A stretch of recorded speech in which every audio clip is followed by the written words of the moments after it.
Hi guys, this evening, or rather I'll say this night, inshallah, I will be taking us through adenocarcinoma of the colon. We shall be using the outline introduction, under which we will define what adenocarcinoma of the colon means. We give some historical perspectives. We also give a brief epidemiology of the disease, give some relevant anatomy. Then we would venture into the etiology and the risk factors of colonic adenocarcinoma. We'll subsequently discuss the pathogenesis, the staging, clinical presentation, treatment modalities, the prognosis and follow-up. Finally, we'll conclude. As a way of introduction, colonic adenocarcinoma can be defined as a primary epithelial malignancy neoplasm of the colon. The first historical account was given by Professor Michael Zimmerman on an ancient Egyptian mummy who lived in the Dark Aeosis during the Ptolemaic era, which is from 200 to 400 CE. The first account of a hereditary colorectal CA was by Dr. Aldred Worthing, who suspected the disorder on a female patient, which he subsequently began to study her family, and he studied her family in the 1896. A few years later, in 1913, he documented a report on the pattern of colorectal CA, endometrial CA, and gastric CA in that family. Then in February 2000, Bill Clinton, the president of US President Bill Clinton, declared March as a colonic cancer month.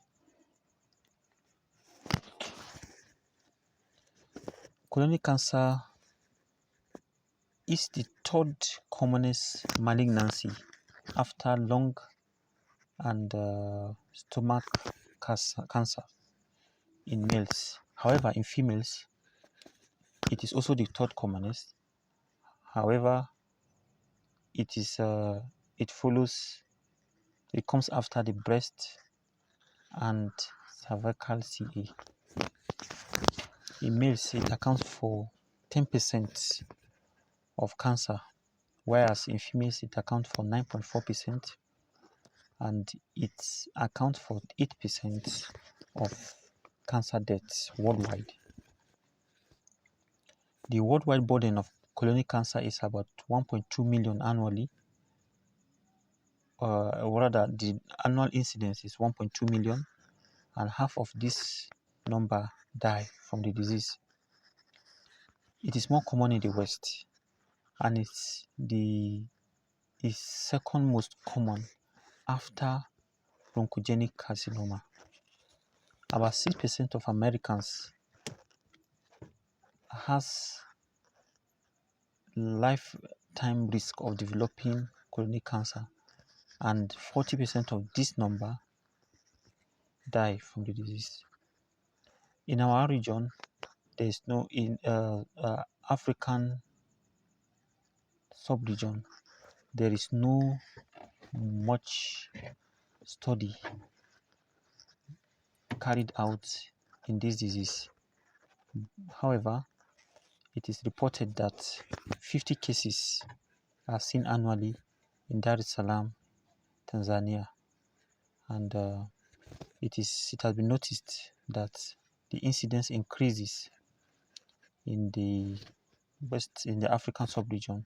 This is because of urbanization and the alteration of the lifestyle in this region.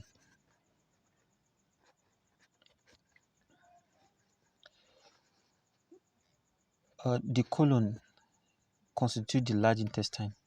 It is 5 to 6 feet long, ending in the rectum. It plays an important role in the body's ability to control or to manage waste. It is divided into 7 parts. We have the cecum.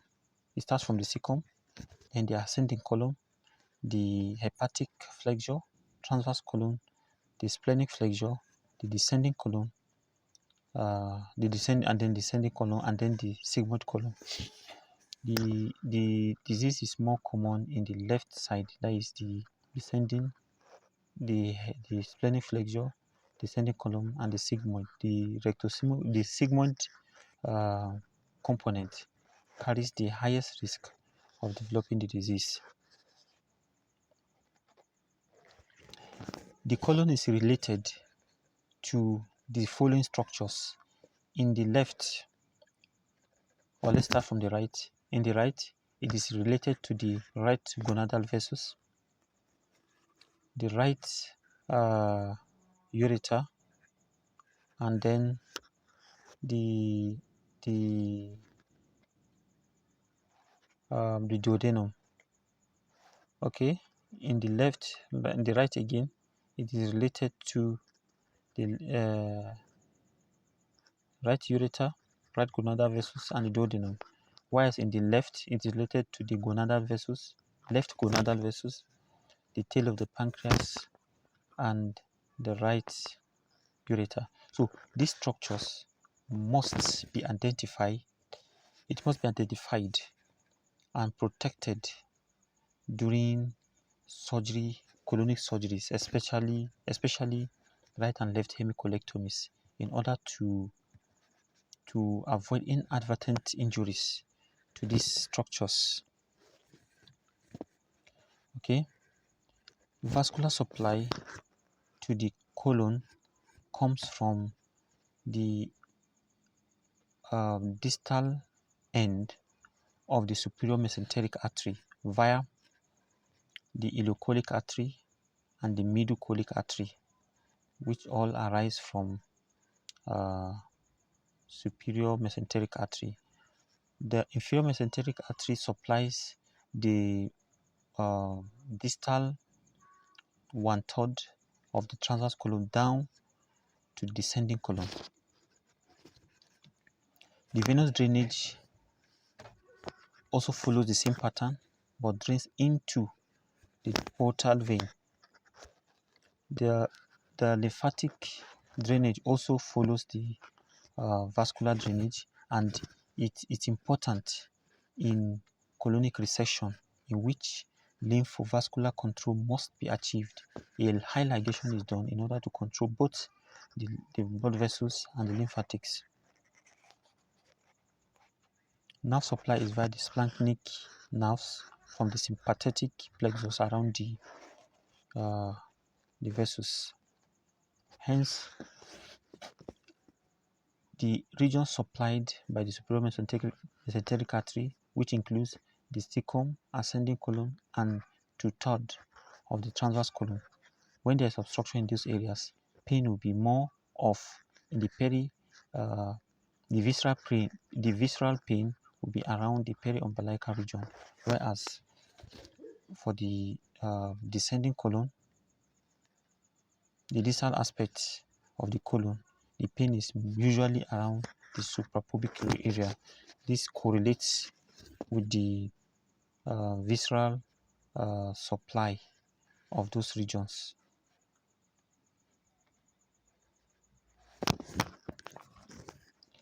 Now, the etiology and the risk factors of colonic CA. This is summarized using the mnemonics PHD RAPS. The P stands for precancerous lesions, including adenoma, polyposis syndrome, and irritable bowel disease. The H stands for hereditary non-polyposis colorectal cancer. The D stands for diet. R for radiation of the colon, radiation of prostatic cancer. Then A for alcohol and cigarette smoking, it comes under lifestyle. Then P stands for previous surgeries. Then S for sporadic.